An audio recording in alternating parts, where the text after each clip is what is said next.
But let me start with this extraordinary bit of commentary.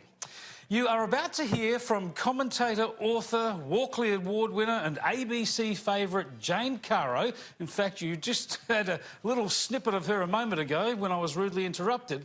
But this is a snippet of her speaking last week to 3AW's Neil Mitchell about why Greta Thunberg should win the Nobel Peace Prize. There's no greater threat to peace than climate change. There are many people who believe that, for example, the Syrian conflict is a result of the collapse of the wet season due to climate change in Syria and migration from that country into that country from other parts of the Middle Eastern countries because of lack of crops, lack of food. So we're already seeing war as a result of climate change, and that is only going to get worse unless we take action. I think you've taken a big jump there. There are some people who say that it's not broadly accepted that climate change is causing the war in Syria. No, there's something called ISIS which has got a lot to do with it. It's not broadly accepted, but it's certainly arguable. This is wonderful stuff, isn't it? CARO reckons the bloodthirsty Islamist extremists of Islamic State were triggered by global warming. These evil terrorists who burned people to death, decapitated people of other faiths and raped and enslaved women were what? Climate warriors? The murderous extremists who left our shores to join this evil zealotry, were they just a jihadi manifestation of Extinction Rebellion? Yes, for Jane CARO, and others I'm afraid, climate change politicking is so overwhelming that it trumps reality and rational thought, as you heard just then. In Australia, when it finally rains, the drought will be broken and farms and communities can rebuild and recover. But according to CARO, in Syria, when it rains, apparently the Islamist extremists will become moderate and reasonable. Bashar al-Assad might become a liberal-minded Democrat, and perhaps Turkey and the Kurds will shoulder arms. Forget Thunberg. If this comes to pass, it'll be Jane CARO who might win the Nobel Peace Prize. Now, in one of life's lovely little coincidences, last Monday, while I was showing you how the ABC's Media Watch program was twisting facts and spinning the truth to push the national broadcaster's global warming obsessions, that very same program was trying to make a similar point against me and others at this station. The difference is that my criticism focused on facts and argued in favour of sharing information with people. Paul Barry at Media Watch attacked us for running a climate scientist's own words at length. Here's what Sky News ran and what Media Watch didn't like. This may not be what you expect to hear, but as far as the climate scientists know, there is no link between climate change and drought. Now, that may not be what you read in the newspapers and sometimes hear commented, but there is no reason a priori why climate change should make the landscape more arid. And if you look at the Bureau of Meteorology data over the whole of the last 100 years, there's no trend in data. There is no drying trend. There's been a drying trend in the last 20 years, but there's been no drying trend in the last 100 years, and that's an expression of how variable the Australian rainfall climate is.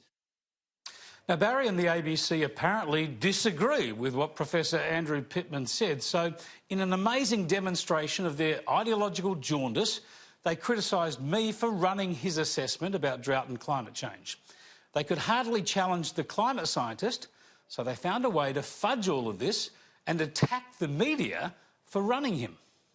So, does Professor Pittman actually believe there's no link? Well, no.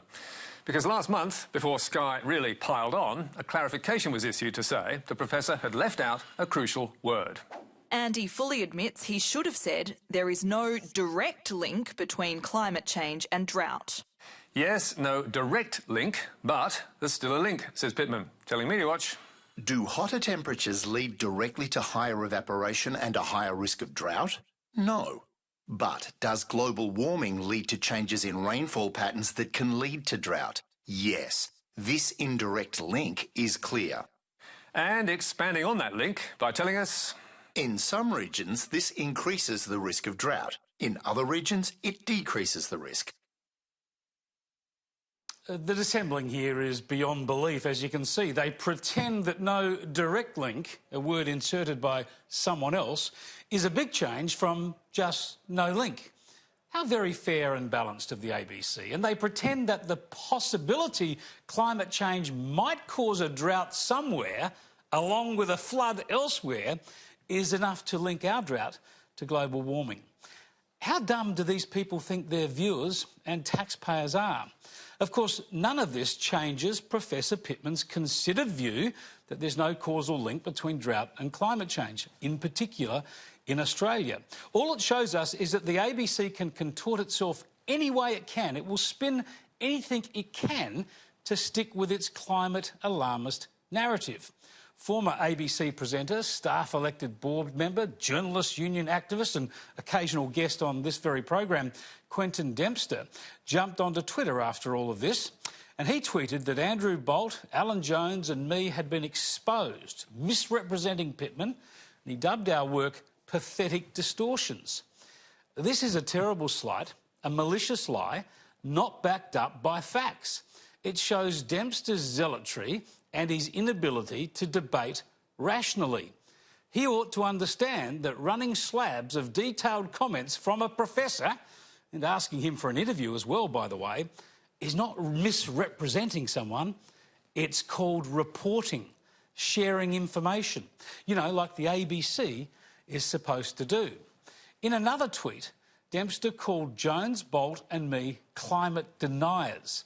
Now, that's an ugly term, and Alan and Andrew have different views on the science to me, perish the thought, but I challenge Dempster to provide any evidence, quotes or facts to support his claim about my views. It seems to me he's just making it up, just like his final claim there that droughts are made worse by human-induced global warming. Again, that's at odds with what Professor Pittman has said and written. That's just Dempster, like Barry, inventing information. Dempster couldn't join us tonight and says he might not be able to join us again for a while. That's a pity. I would have liked to have heard his explanation of these claims.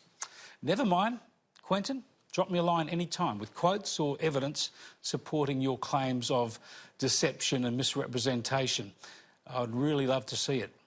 If these ABC types really believed in climate science, they'd quote it, wouldn't they?